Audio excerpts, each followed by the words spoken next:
Fala aí, minha barezada esperta, tudo beleza? Vocês já estão sabendo que vem uma pedreira aí pela frente, não é mesmo? Sim, porque o Manaus enfrenta o Novo Horizontino neste domingo às 15 horas pelo horário de Manaus, no estádio da Colina.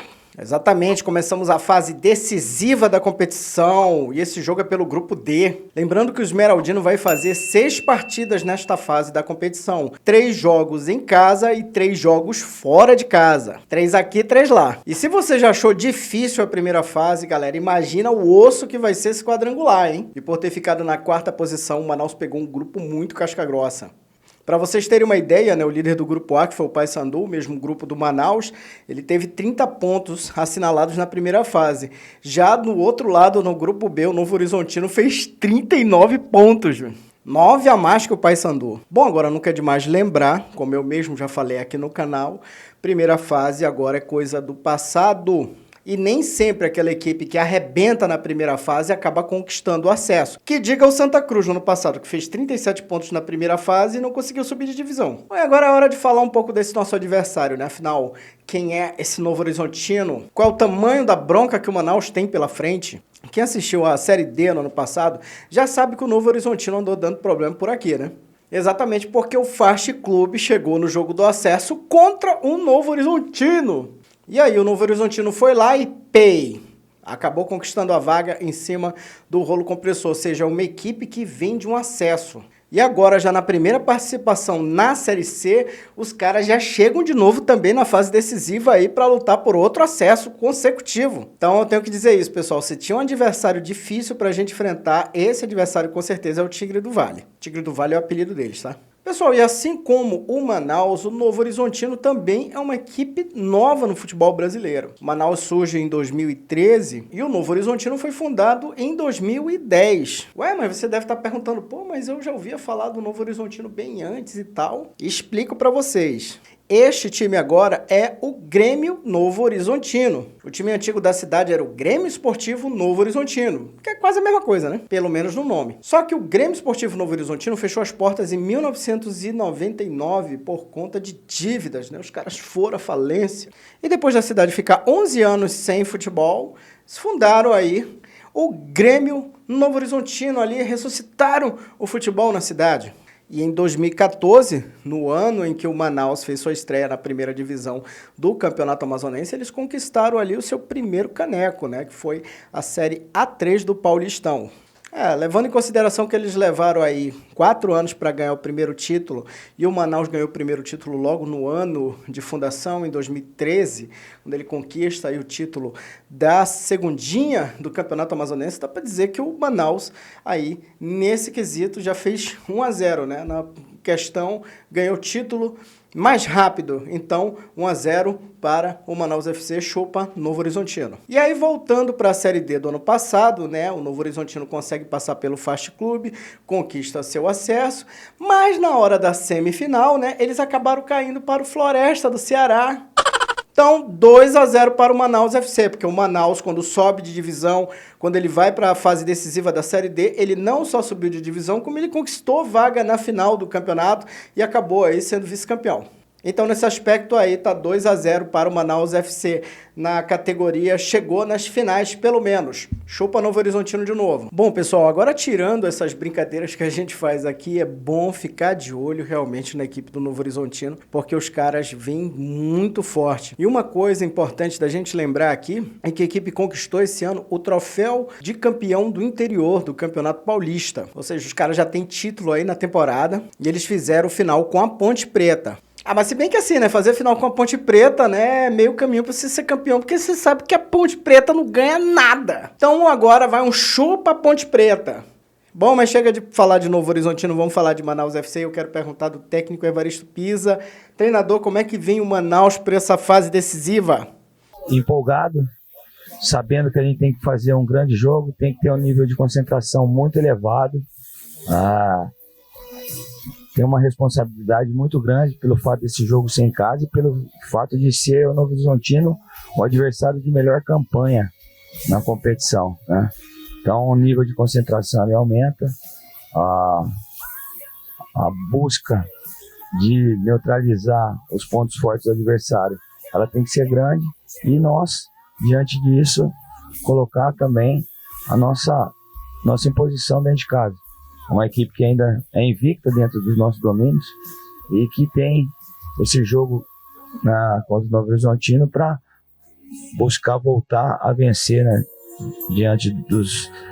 no nosso campo. Um ponto negativo é que o Manaus vai jogar sem a sua torcida, né, já que houve aí liberação por parte da Confederação Brasileira de Futebol, mas o governo do Amazonas disse que não teria tempo hábil para fazer ali, organizar todo o protocolo, aquela coisa toda, para poder ter torcida nesse jogo. Eu pergunto aqui do treinador Evaristo Pisa, treinador, quem são os jogadores ali mais perigosos do elenco do Novo Horizontino e que o Manaus deve ficar de olho? É um time de um conjunto muito forte, de um aproveitamento muito bom, que vem com o Léo Condé, que é um grande treinador. Juntos, 70% dessa equipe juntos desde do Paulistão, né, do estadual mais forte, né, do Brasil. É um time que tem jogadores de muita velocidade pelos lados, o Léo Silva, o Danielzinho. Tem 2 zagueiros muito experientes, o Edson Silva e o Bruno Aguiar. É um time bem compacto, marca muito forte, pressiona momentos com algumas ações de lado de campo. A gente tem que ter cuidado quando eles iniciam essa pressão para encaixar a marcação quando a gente tem essa posse de bola. E é um time reativo e velocidade. Então, está atento à nossa perda da bola também, porque na perda eles vão buscar essa transição ofensiva rápida. Uma bola parada boa do Anderson Rosa, do Danielzinho, 3 jogadores que agridem bem essa bola, que é Edson Silva, Bruno Aguiar e o próprio Guilherme Queiroz. Se jogar, se não jogar, joga Marcon Douglas. É um time perigoso. Então a gente está atento a todos esses detalhes. Foi passado isso ao nosso grupo. Agora é transferir para o jogo. A gente tem virtudes também, a gente tem pontos fortes também que a gente tem que explorar, e é isso que vai ser pedido para os atletas nesse grande jogo que vai ser no domingo. Espero que a gente tenha a felicidade de estar num grande dia e conseguir esse resultado positivo. Já que não vai dar para assistir o jogo ao vivo, cola na Dazan, vou deixar o link aqui na descrição, que aí você pode acompanhar este jogo do Manaus FC contra o Novo Horizontino. Galera, chegou a hora do vamos ver, agora é hora da verdade, né? E o que eu penso do elenco do Gavião, será que dá pra gente conquistar um acesso? Olha, pessoal, eu acho que dá sim para conquistar esse acesso. Eu falei na primeira fase o seguinte, o Manaus tinha a condição de brigar em cima, era briga por classificação e não briga por não cair, então embora a equipe tenha oscilado bastante nesse campeonato, isso se cumpriu, né? O Manaus ali conseguiu fazer a sua classificação para a fase decisiva.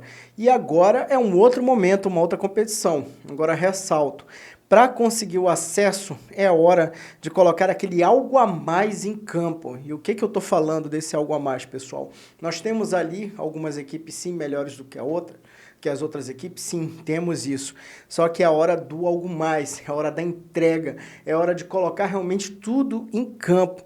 E quando você sabe, o futebol, ele tem uma coisa que é muito bacana, que é diferente de outros esportes, por exemplo, como a Fórmula 1. Na Fórmula 1 você sabe ali que os carros porrada, os melhores carros vão estar sempre na frente.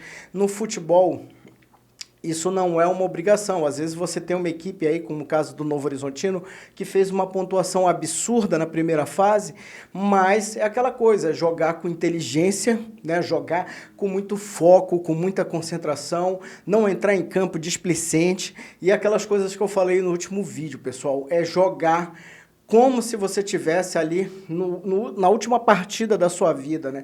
Como se você estivesse correndo atrás de um prato de comida, entendeu? Como se você tivesse realmente, tô decidindo a minha carreira nisso aqui.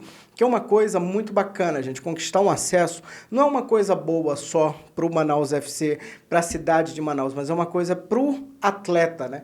E a gente sabe que o peso que isso tem quando o cara conquista um acesso, quando ele vira o herói do título, isso fica marcado ali na cabeça das pessoas para sempre, né? A gente vai falar, por exemplo, assim como a gente fala até hoje do elenco de 2019, 1999, assim como a gente fala até hoje do elenco do São Raimundo lá de 1999, que conseguiu vaga para a Série B, como a gente fala do América. Então, assim, é o momento de entrar para a história.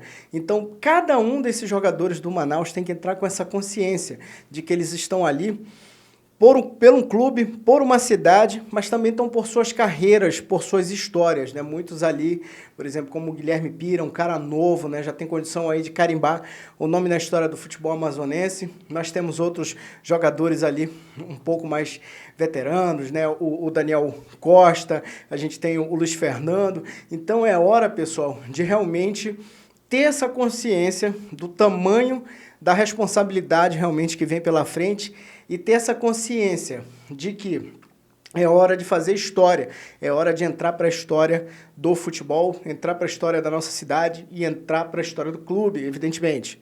Hora de dar o sangue, galera, dentro de campo. Que a força esteja com vocês.